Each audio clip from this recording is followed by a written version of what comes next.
Hey guys, welcome back to our channel. I'm Callie, and today I am going to be going over some of my favorite seafaring mermaid type of stories. So this is one of my favorite little niche aspects of books that I always look for when new books are coming out.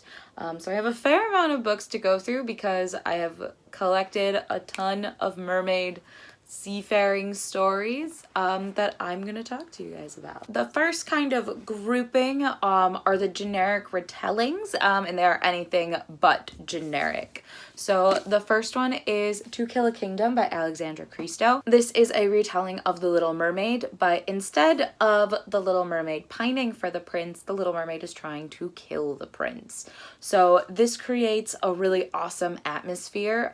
We follow our Little Mermaid, Lyra, who is known as the Prince's Bane because for every year she has been alive, she has the heart of a prince. And then we follow our prince, who is a siren killer, and they have to come together to defeat this big evil after Lyra is banished to the human world. So it's a great twist on The Little Mermaid, and I think it is really well done. It is such a fun story, and I just really enjoy all the aspects of this book. The next book is Sea Witch by Sarah Henning. So this is, again, kind of based off of The Little Mermaid, but this is Ursula's origin story. So we follow two girls. One ends up drowning, and then we follow the other girl on land as she's dealing with the death of her friend. And then when a girl shows up on her island that looks exactly like her drowned friend and has abilities having to do with her voice, it gets very suspicious very quickly. This was such a unique origin story. I know in the original Little Mermaid, the plan was to have Ursula be Ariel's aunt, the sister of King Triton. So that's kind of what I went in expecting, and this took me for a wild turn because we have very similar aspects to The Little Mermaid, but then we also get to understand Ursula a little bit more, which is really cool. I love a good villain origin story, and this is a great one. And I couldn't do this list without mentioning the Twisted Tales series. So this is Part of Your World by Liz Braswell. This is the fourth Twisted Tale.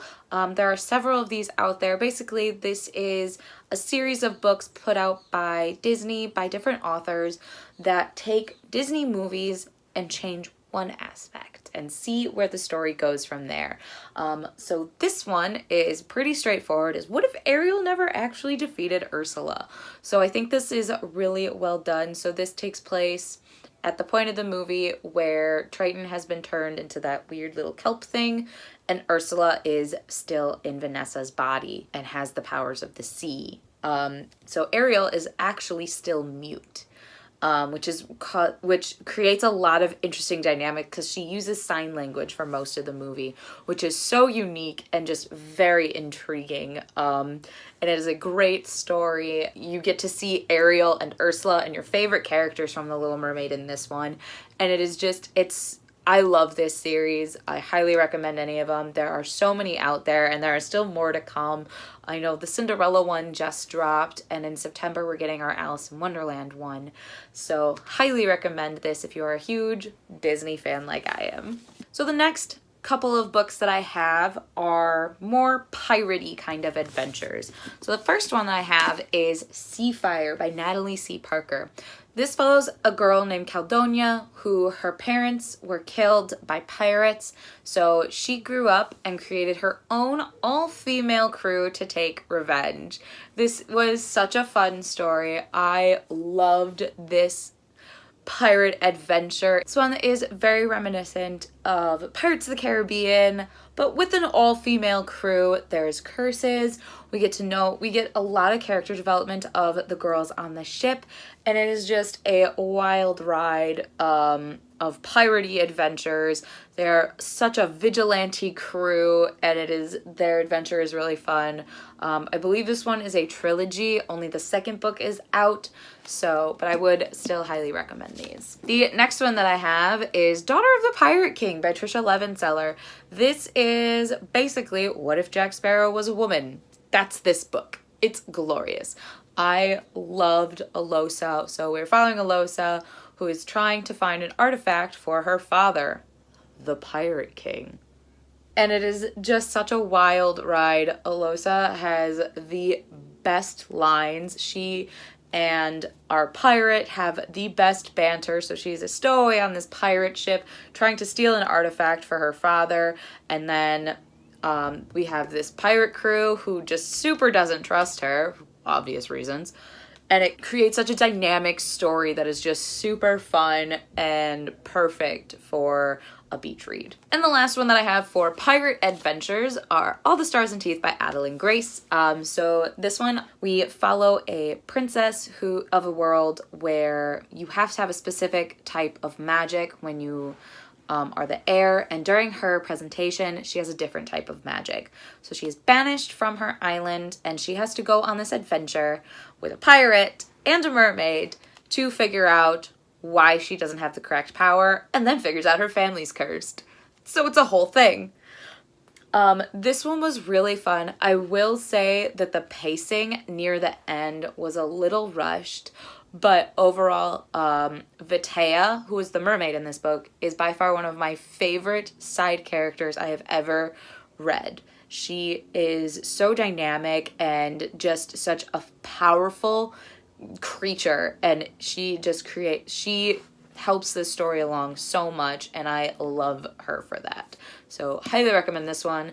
This one this book just came out in February, and it is, I don't want to say a duology or a trilogy, I'm not entirely positive. So the next two are more atmospheric. So they take place near the ocean and have a very rich oceanic atmosphere. So the first one is The House of Salt and Sorrows by Erin A. Craig. This is a retelling of the 12 Dancing Princesses on this very coastal town. So Natalie is one of 12 sisters, and her sisters start dying. So Natalie has to try and figure out why her sisters are dying, who's next, and how can she stop it. I think that the most amazing thing about this was I felt like I was on this very foggy island, and it was very mysterious and very mystical, and just had that perfect mysterious coastal feel, like in those like snapshots you get where the lighthouse is going through the fog, and it's that eerie feeling, and that this book captures that atmosphere phenomenally well. And the other book that I have for if you want that more oceanic atmospheric is Crown of Coral and Pearl by Rutherford. So this takes place first on this little series of islands where the young girls, once per generation, the most beautiful is chosen to go and marry the king on the mainland. We follow a set of twin sisters, and when the one chosen gets into a horrific accident, her twin must take her place, and she finds herself deep in a mountain when she is used to the vast ocean. And trying to figure out her way through politics. The prince is just evil and cruel, and she's trying to do her best to do what she can for her people, and the magic between the corals and the pearls are so well done and so beautiful, and I just really love the atmosphere that Rutherford has built in this story. It is super fun and just very magical. And the last set of books that I have are actual mermaids. So these books follow mainly Under the Sea and actual mermaids and their mermaid stories. And I believe, no, all but one of them have mermaid in the title. So the first one I'm going to talk about is Mermaid Moon by Susann Cokal. This follows a girl named Sana who is actually half mer, half human, and her people send her off to try and find her human side. And when she washes up on this weird small island, the leader of this island sort of takes her under and tries to drain her of her magic. So Sana has to try and maneuver her way through humans and figure out where she belongs. Does she belong with humans? Does she belong with the mer? She has no idea. This was such a beautifully written story. It was extremely lyrical. The magic that Sana and the mer people had were amazing. And one thing that I really liked was the emphasis on the mermen in this story, where you don't see a ton of mermen ever. So it was really interesting to see that aspect more fleshed out in this story. And it was so beautiful and I loved it. Plus, like, this book is so pretty. Like, look at this. It's just a gorgeous book. It is phenomenal. And if you love mermaid stories, I highly recommend this one. The next one is The Mermaid Trials by Cameron Drake. This book is very Little Mermaid meets Cinderella, which is really unique and almost with like a sprinkle of Hunger Games in there, which creates a very unique and dynamic world. So Katerina is a girl whose family, her stepmother has, you know, very Cinderella story, taken her, made sure she doesn't do anything. So Katerina, her only hope to get out of that life is to compete in the Mermaid Trials, where the winner gets the magic to set foot on land whenever they want. So Katerina enters in this contest, which is very deadly and full of trials. There's sharks, krakens, and so many cool aspects to it. It was just so dynamic and so much fun. I loved this book.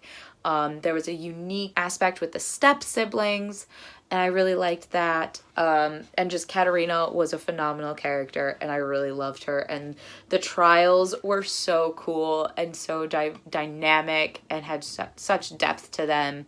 And it was just a great, unique story. All right. And the last mermaid story I have is Deep Blue by Jennifer Donnelly. So this we follow Sarah, who is the princess, and on the day where she is to present her magical voice, her kingdom is attacked, and she must figure out, is it humans attacking her? Is it one of the other mer kingdoms? And this is a whole series where she has to join forces with mermaids from other continents. So she is kind of in what we would know as the Mediterranean. So she has to travel throughout the different 7 seas, and she meets so many unique people, and it was such a beautifully written story.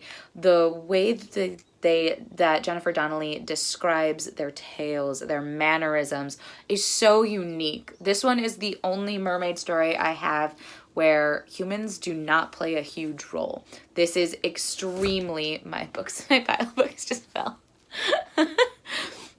This is the only one where humans don't play a huge role. There are humans in this story, but they're not important, which is really unique. And I really liked that this was solely focused on being underwater, and I loved that about it. I highly recommend this series. It is finished, and anything written by Jennifer Donnelly is just phenomenal, so read them. They're all great. But I would highly recommend this if you're into mermaids. So those are all of my personal favorite mermaid, seafaring, pirate adventures. Let me know in the comments if there are any that you would recommend to me. I am always down for more. I have a couple on my TBR shelf that I haven't quite gotten to yet, but I'm really excited to. So I will definitely let you guys know how I feel about those. And other than that, that's all I have for you guys today. So feel free to like, comment, and subscribe to our channel. We post videos every Tuesday, Thursday, and Sunday. I will leave all of our fun links down in the description below. Feel free to check out any of those. And stay safe and stay healthy. And I will see you guys in our next video. Bye!